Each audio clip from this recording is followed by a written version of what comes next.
Caros alunos, vamos iniciar a nossa quarta aula, que são cores e sinalização de segurança e trabalho em altura.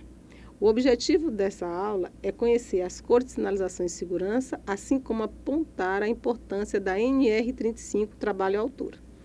Na segurança do trabalho, emprega-se as sinalizações de cores para identificar os riscos existentes no local de trabalho. De acordo com a Associação Brasileira de Normas Técnicas, ABNT, cada cor deve ser empregada para uma situação específica. Para a NR26, que trata de trabalho de segurança em cores, deve adotar cores para segurança em local de trabalho, a fim de identificar e advertir acerca dos riscos existentes. Essas cores que são empregadas para identificar os equipamentos de segurança, delimitar áreas, identificar tubulações empregadas para a condução de líquido e gases e advertir contra risco, deve atender os dispositivos das normas técnicas oficiais. Atualmente, a norma técnica em vigor na NBR da ABNT é 7.195 de 1995. Cores para segurança. E essa norma, ela define as cores adotadas como vermelha, alaranjada, verde, azul, púrpura, branca e preta. Vamos fazer um breve estudo dessas cores, como é que elas são empregadas na segurança do trabalho. A vermelha, a cor empregada para identificar e distinguir equipamentos de proteção e combate a incêndio e sua localização, inclusive porta de saída de emergência. A cor vermelha deve ser usada para assinalar perigo. Também é utilizada em sinais de parada obrigatória e de proteção e em botões interruptores para parada de emergência. A alaranjada é a cor empregada para indicar perigo. Exemplo de aplicações: partes móveis e perigosas de máquinas e equipamento, fases de proteção interna de caixa de dispositivos elétricos que possam ser abertas. A cor amarela é usada para indicar cuidado. Exemplo de aplicações: corrimões, parapeitos, pisos e partes inferiores de escadas, faixa de circulação conjunta de pessoas em empilhamento, máquina de transporte, dentre outros. Faixa em torno das áreas de sinalizações dos equipamentos de combate a incêndio, fundo de letreiros e em aviso de advertência. A cor verde é usada para caracterizar segurança. Exemplo de aplicações: localização de caixas de equipamentos de primeiros socorros, caixas contendo equipamento de proteção, chuveiro de emergência, lava-óleos e localização de macas. Azul é a cor empregada para indicar obrigatoriedade, como, por exemplo, é determinado, você tem que obrigação de usar o equipamento de EPI. Por exemplo, utilize protetor auricular. Púrpura é a cor usada para indicar os perigos provenientes de radiações eletromecânicas, penetrantes e partículas nucleares. Exemplos de aplicações: portas e abertura de vão, acesso a locais onde manipula ou armazena materiais radioativos ou contaminados ou por material radioativo, recipientes de materiais radioativos ou refugos de materiais radioativos e equipamentos contaminados por materiais radioativos. Branca é a cor empregada em faixa para demarcar passarela e corredores pelos quais circulam exclusivamente pessoas. Seta de sinalização de sentido de circulação, área em torno dos equipamentos de socorro de urgência e outros equipamentos de emergência. Abrigos e coletores de resíduos de serviço de saúde. E a preta, que é empregada para identificar coletores de resíduos, exceto de origem de serviço de saúde. As cores também são empregadas para diferenciar as tubulações que conduzem diferentes tipos de fluidos, material fragmentado e condutores elétricos. A norma que trata essa é a norma brasileira da ABNT NBR 6.493 de 1994, emprego das cores para identificação das tubulações. E são adotadas as seguintes cores básicas da pintura das tubulações aplicada em toda a sua extensão ou na seção média das faixas. Vamos ver: alaranjada, produtos químicos não gasosos; amarelo, gases não liquefeitos; azul, ar comprimido; branco, vapor; cinza claro, vácuo; cinza escuro, eletroduto; cor de alumínio, gases liquefeitos, inflamáveis e combustíveis de baixa viscosidade, por exemplo, óleo diesel, gasolina, querosene, dentre outros. Marrom das canalizações, materiais fragmentados, minérios, petróleo bruto. Preto, inflamáveis e combustível de alta viscosidade, por exemplo, óleo combustível, asfalto. Verde, água, exceto a destinada a combate a incêndio. E vermelho é a água e outra substância destinada a combate a incêndio. A sinalização por cores, para identificação por riscos, ainda pode ser um pouco restrita, apesar de obrigatório, pois a maioria das pessoas nem sempre associa a cor ao risco identificado. Assim pode ser feito também as sinalizações por meio de placa, utilizando frases escritas e figuras. É importante destacar: o alerta visual é a primeira informação de perigo captada pelo cérebro quando a pessoa se aproxima do risco, fazendo com que a pessoa comece a ter atitudes preventivas. A norma regulamentadora NR35, que trata de trabalho à altura, tem como objetivos estabelecer os procedimentos necessários para a realização de trabalho à altura, visando garantir a integridade física dos colaboradores e empresas de terceiros, as contratadas, que realizam esse tipo de trabalho, e a proteção do que transitam nas áreas próximas. O que é trabalho de altura?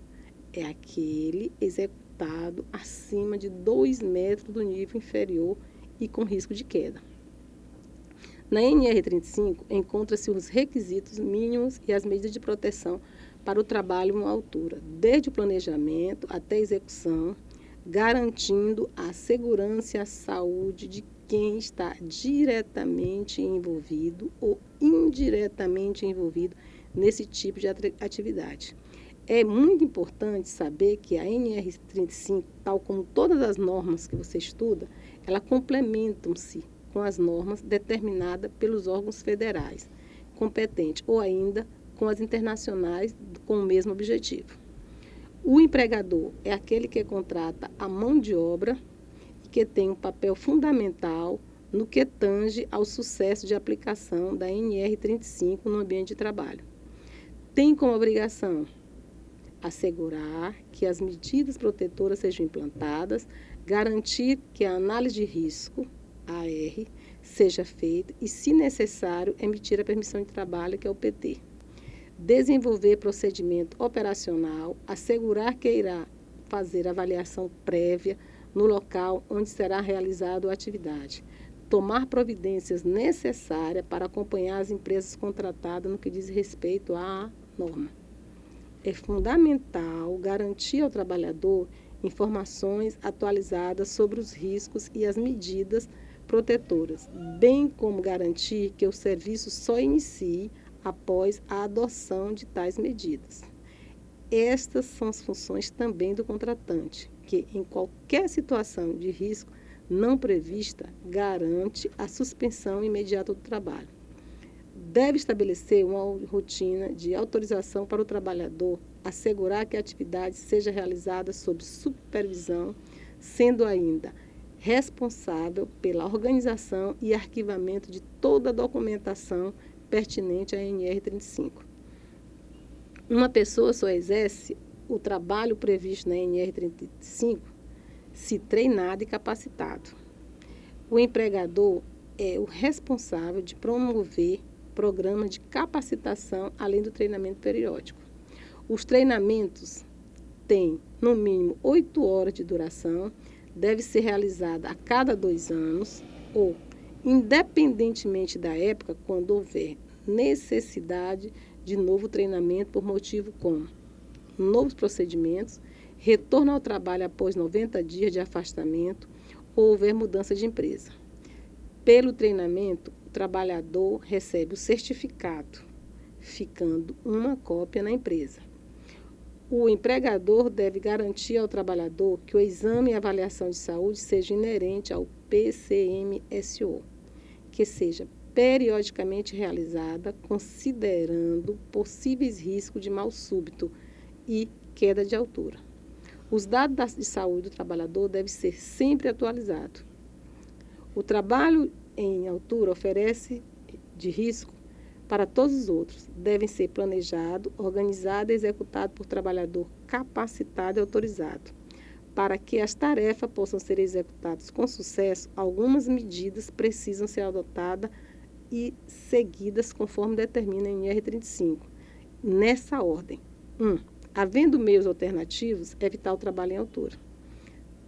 Não existindo outra forma de trabalho, adotar medidas que eliminem o risco de queda dos trabalhadores. E, quando o risco ocorrer, queda de trabalho, de fato existir, adotar medidas que minimizem as consequências de queda. Para a NR35 seja utilizada com sucesso, o trabalhador, da mesma forma que o empregador, tem responsabilidade a ser cumprida. O trabalhador, quando for executar atividades em altura, deve cumprir as regulamentações pertinentes a essa atividade e colaborar com o empregador para o cumprimento da NR35. Se o trabalhador constatar que há risco iminente na execução de atividade, ele está autorizado a interromper a visão superior. Essa função é tão importante que o trabalhador tem obrigação de cuidar de sua segurança e saúde, bem como dos seus colegas, que possam ser afetados por ações ou omissões. E, uma vez estando capacitado para a atividade por meio das avaliações médicas, dos exames, do treinamento e com a concordância da empresa, ele poderá exercer o trabalho em altura. São vários os fatores a serem considerados na análise de risco, como as influências externas, o local de execução e o seu entorno, e o isolamento e a sinalização da área.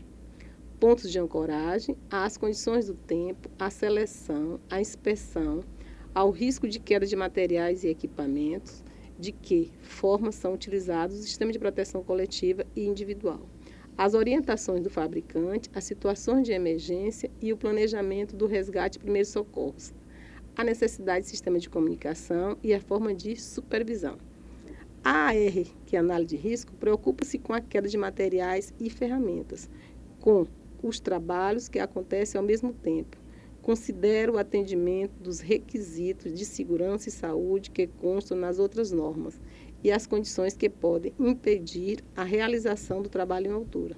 Vale lembrar que é proibida a fixação de sistema de sustentação dos andaimes por meio de sacos, areia, pedras, latas ou qualquer outro meio similar. Usar corretamente os EPI e acessórios contribui na segurança do trabalhador. Possíveis acidentes são evitados pela opção certa do equipamento e uso de acordo com as especificações. A escolha correta do equipamento de proteção, acessório e sistema está vinculada à sua eficiência, carga nelas aplicadas e o conforto que precisa proporcionar ao trabalhador. Quando se faz a escolha do EPI, são considerados todos os riscos inerentes à atividade desenvolvida. Segundo a NR35, isso quer dizer que, além da preocupação dos riscos aos quais o trabalhador está exposto, pensa-se ainda nos riscos adicionais. O uso seguro do equipamento está diretamente ligado às inspeções que devem ser realizadas na aquisição do EPI e periodicamente. Da mesma forma, se procede com os acessórios e sistema de ancoragem. Jamais se aceita ou adquire qualquer equipamento que possua defeito. Fato fundamental é inspecionar tudo antes do início da atividade, fazendo parte da rotina do trabalhador. Além disso, toda e qualquer inspeção feita deve ter seu resultado registrado, tanto na aquisição quanto na revisão periódica e rotineira, quanto os EPI e os seus componentes forem recusados. Os equipamentos de proteção individuais, os acessórios do sistema de ancoragem, quando defeituosos, só podem ser reparados ou consertados se isso estiver previsto em norma. De forma diferente, não pode ser utilizado. Para os trabalhadores, quando estão executando serviço em altura, repara-se imediatamente no cinto de segurança, que é o do tipo paraquedista, e tem um dispositivo para a conexão de um sistema de ancoragem. O sistema de ancoragem deve ser estabelecido pela análise de risco, e esse sistema o trabalhador permanecerá conectado durante toda a atividade que está exposto ao risco. Ele não pode ficar tirando e botando. Se ele está trabalhando na altura, ele tem que ter essa preocupação. O tabalarte e o trava-quedas devem ser presos acima da altura do cinto do operário, a fim de restringir a altura de queda. O ponto de ancoragem só pode ser definido por profissional habilitado e responsável e deve ser sempre inspecionado antes da sua utilização. Obrigado e espero ter atingido o objetivo desse curso. Bom estudo!